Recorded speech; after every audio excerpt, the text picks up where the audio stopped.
En nuestro programa anterior vimos cómo nació el pueblo de Israel.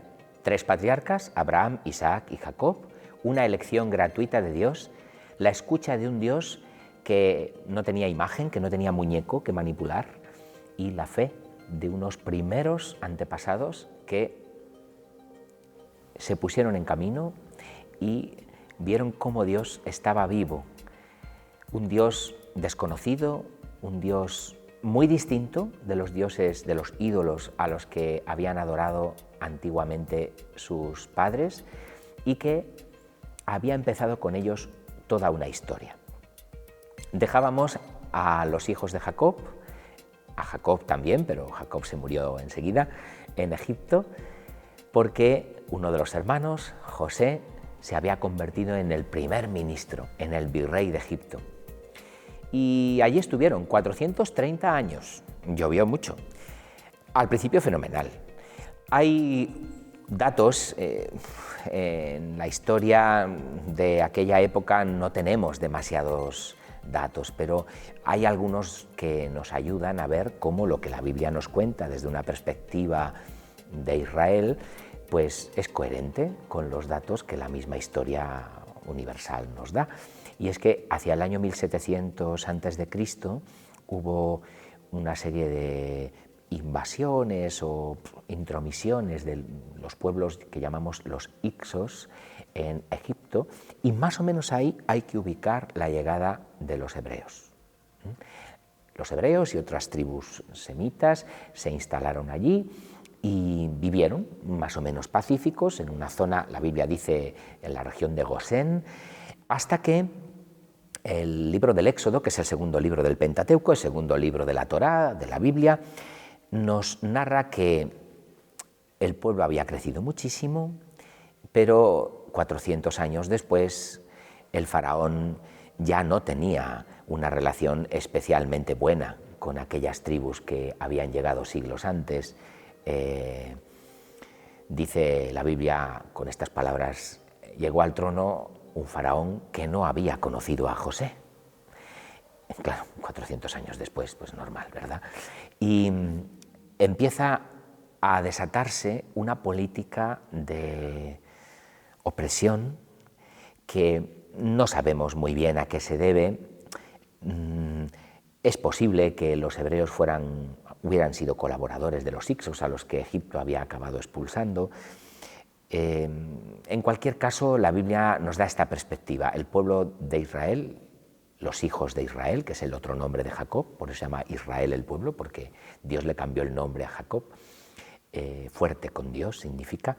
Pues los hijos de Israel habían crecido muchísimo, habían bajado 70 y ahora eran 600.000, y Egipto razona de esta manera: este pueblo es demasiado numeroso, cualquier día se alía con los enemigos y estamos perdidos. Así que los sometieron a dura esclavitud, les hicieron pasar las canutas, y en esa situación el pueblo, que estaba unido en sus diversas tribus por una fe en el Dios que había elegido a sus padres Abraham, Isaac y Jacob, empezó a gritar.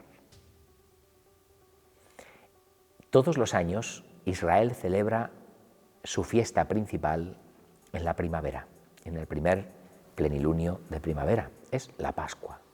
Una fiesta que tiene su origen pues en un pueblo que primero fue nómada, pastor, y luego o ganadero, y después agrícola.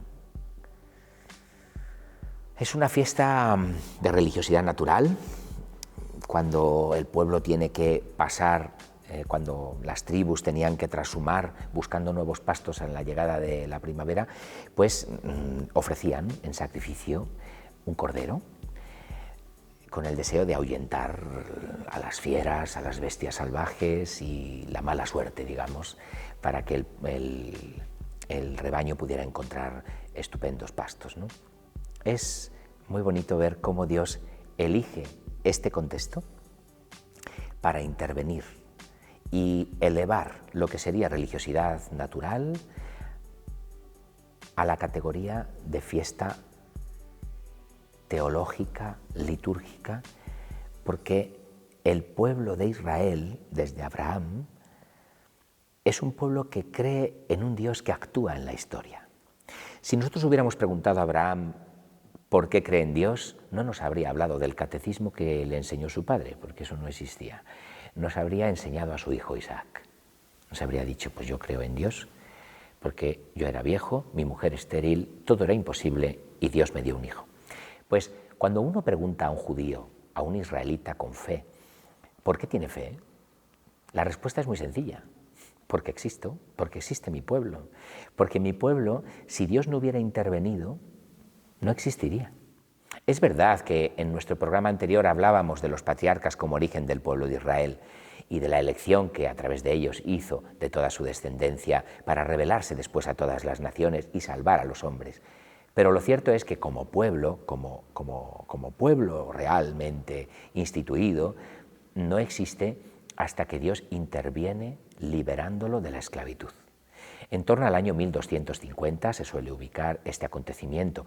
No sabemos ni siquiera qué faraón exactamente era el que estaba en el trono. Se suele decir que podría ser Seti I o su hijo Ramsés II, por lo de la construcción de las ciudades granero. Algunos lo discuten, piensan que fue un faraón de menor importancia que vino justo después.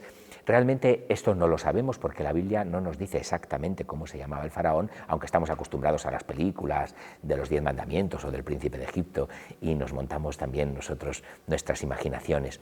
La Biblia lo que sí nos dice es que la Pascua tiene un origen y es el cielo, el corazón de Dios. La Pascua no es algo que hacen los hombres. Los israelitas no se escaparon, sino que fueron liberados. Era imposible salir, Dios los sacó y fue su brazo extendido, su mano potente, la que intervino en su historia, convirtiéndolos en un pueblo libre. Bien vista tengo la aflicción de mi pueblo en Egipto, le dice Dios a Moisés. Moisés, que no hemos hablado de él. Qué importante este personaje. Siempre Dios se sirve de personas concretas para intervenir.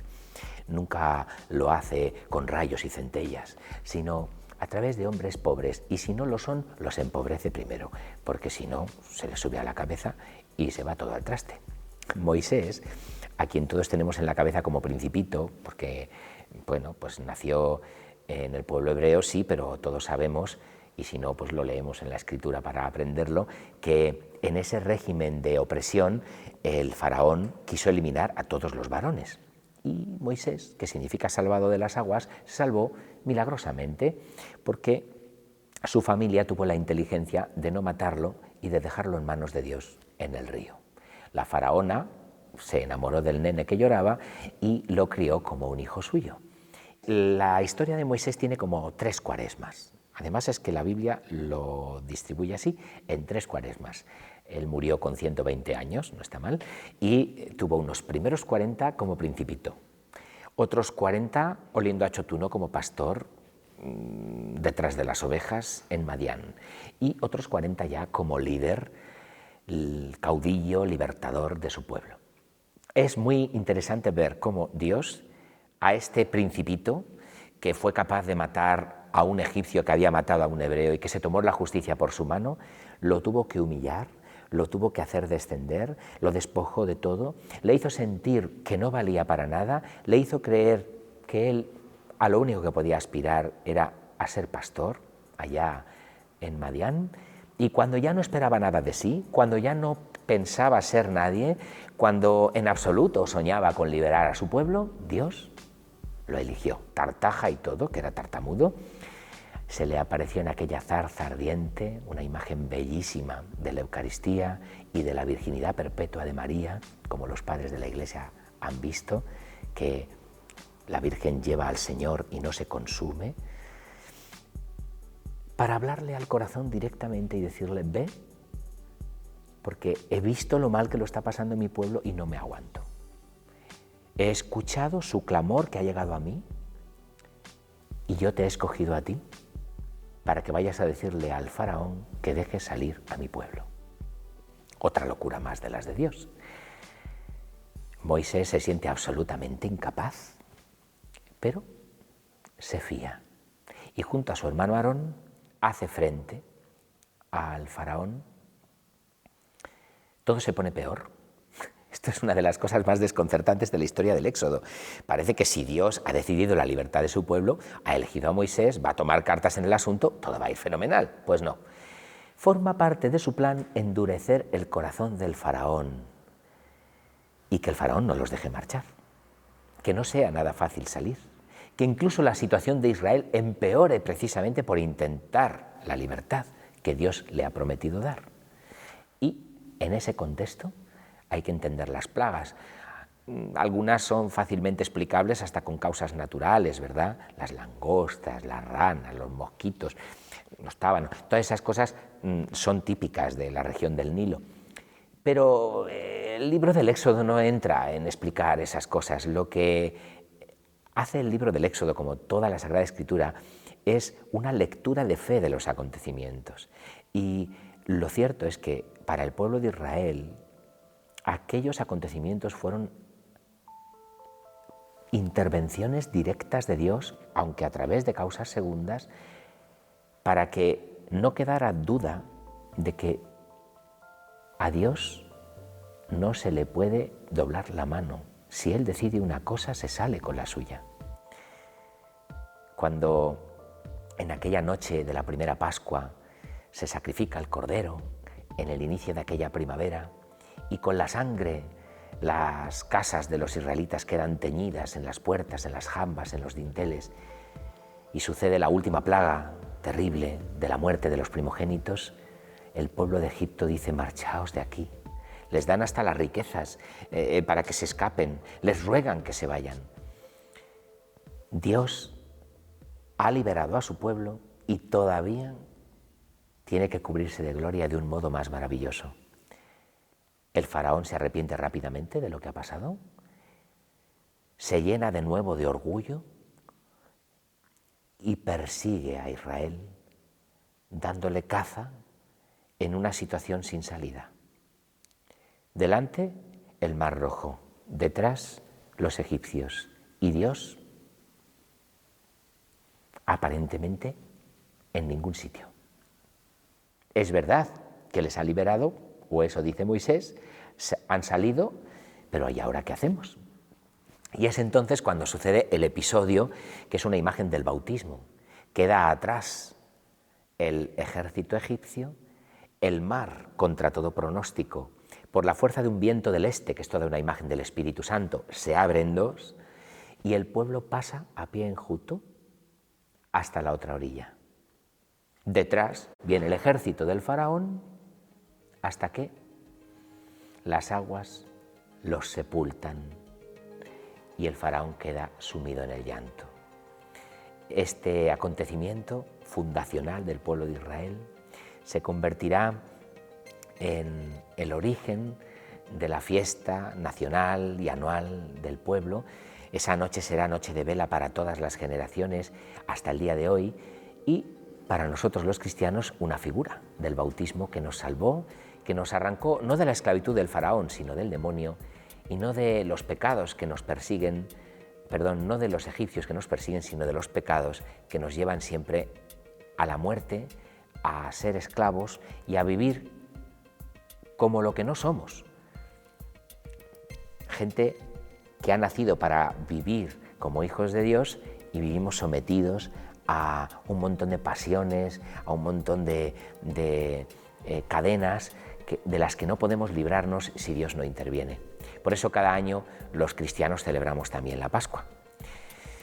La Pascua es solamente el principio de la vida cristiana, el bautismo solo lo inicia. Después hay que recorrer el desierto y ahí también está Dios, aunque no sea fácil llegar a la tierra prometida.